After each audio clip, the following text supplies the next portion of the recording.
you Mr. Abington?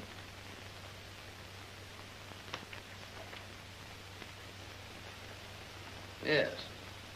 I'm Abington. Who are you? I'm a reporter on the London Dispatch. Sir? I'd like to ask you a few questions about the murder at Crescent Gardens. When did you last see your cousin, Miss Leslie Stafford? You know, you've got a terrific amount of cheek barging in here unannounced. As a matter of fact, I haven't seen my cousin in a fortnight. If I were you, I wouldn't call the police. Because if you do, I'll tell them that your cousin entered this house not 3 hours ago. Don't bother, thank you. Well, you seem to have me, Mr. Shane. Shane? Shane, you're an American, aren't you? Brooklyn. Yes, we've met before somewhere. London, wasn't it? Some gambling place. Could be. I like gambling. Do you? So do I. Well, Mr. Shane, you seem to have me, as you Americans say, with my guard down. That isn't what we say. Well, nevertheless, I'll try to take it with a good grace.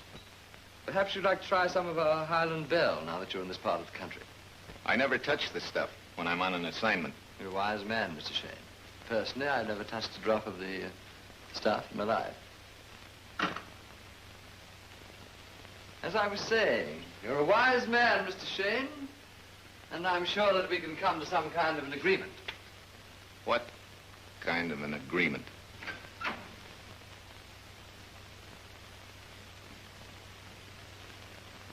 Naturally, I don't want this affair in which my cousin's involved to come out until we're a little more sure of our ground.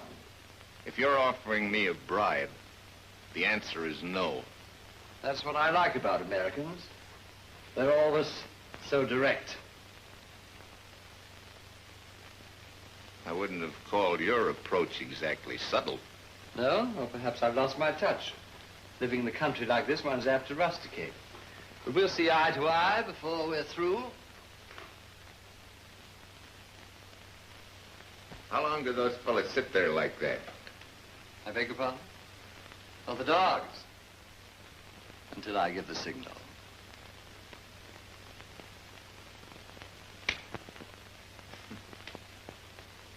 Beautiful specimens, aren't they? They're German dogs, you know.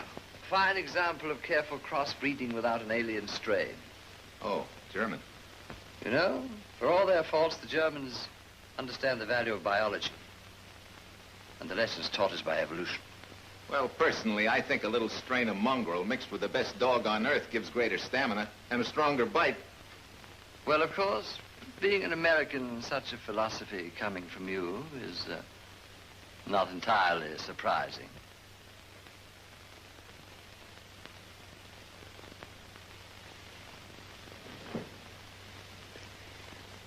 What do you know about the murder in Crescent Gardens? Nothing, Mr. Shane. Absolutely nothing. I'm as much in the dark as you are.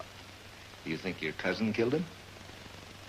Well, now, she has a very dangerous temper. And from what I know of their life together, she certainly had every reason to. What do you intend to do about it? Nothing. With your connivance, Mr. Shane, I intend to keep quiet until we have further evidence to go on. After all, nobody can actually prove she was in the house. I can prove that she was in the house.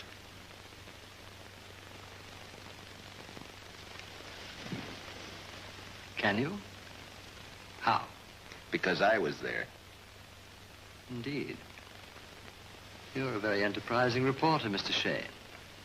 You not only seem to have the privilege of choosing your own assignments, but you have the enviable faculty of being on the grounds when the crime takes place. I also have the enviable faculty of smelling a rat when it gets stuck in the drain pipe. Where were you yesterday morning? Now look here, old boy.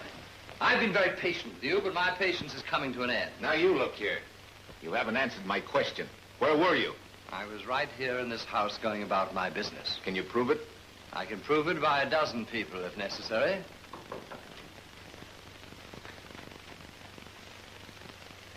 Evening Post, sir. Thank you.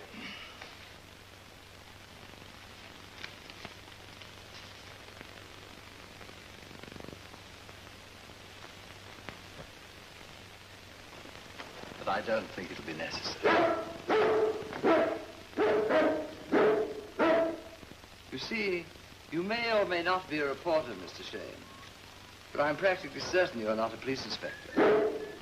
And there happens to be one coming up the garden path just now.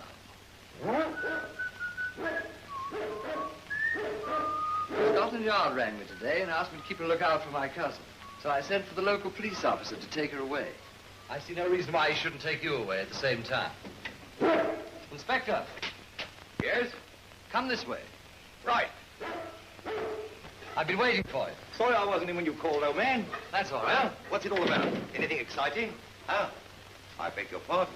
I want you to meet Mr. Shane. Mr. Shane, this is Inspector Robbins. How do you do, Inspector? How do? How about a drop of sherry? Thanks very much. Don't mind if I do.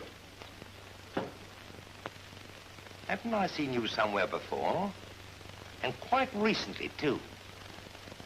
Shane. Shane. It seems to me I read something about you in the papers. Yes. We're coming to that in a moment. Here's your sherry. Thanks, old man. Huh. Nothing like a spot of sherry to keep the cold out, I always say. By the way, old man, I noticed you got your car back. My car. Yeah, it was standing at the door as I came in.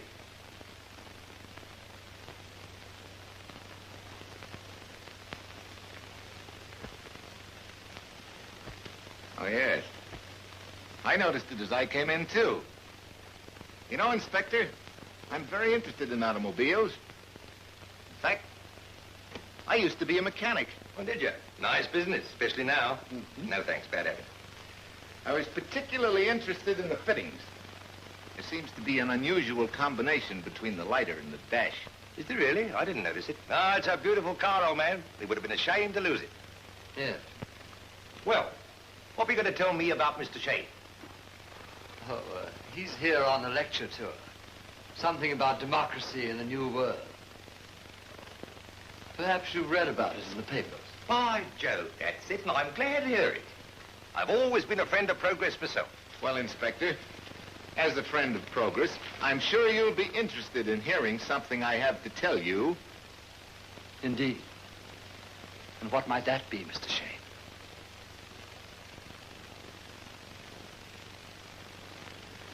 Well, as I was about to say, Inspector, I'm sure you'll be interested in learning that Mr. Ford intends to triple the amount of bombers he's turning out.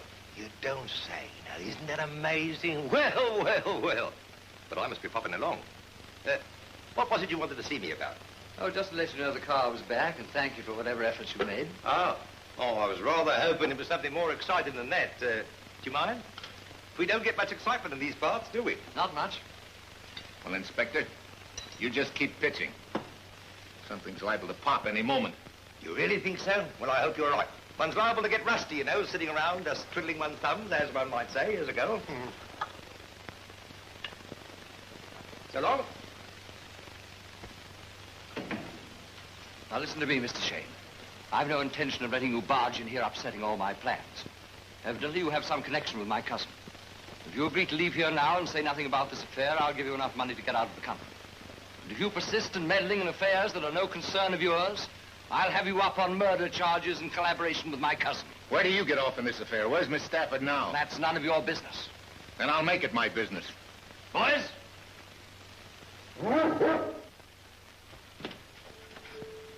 Well, Mr. Shane?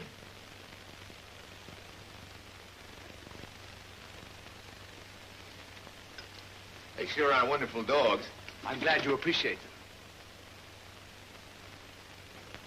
You know, there may be something to your theory of pure breeding after all. I'm sure there is. But I'll still put my dough on a mutt.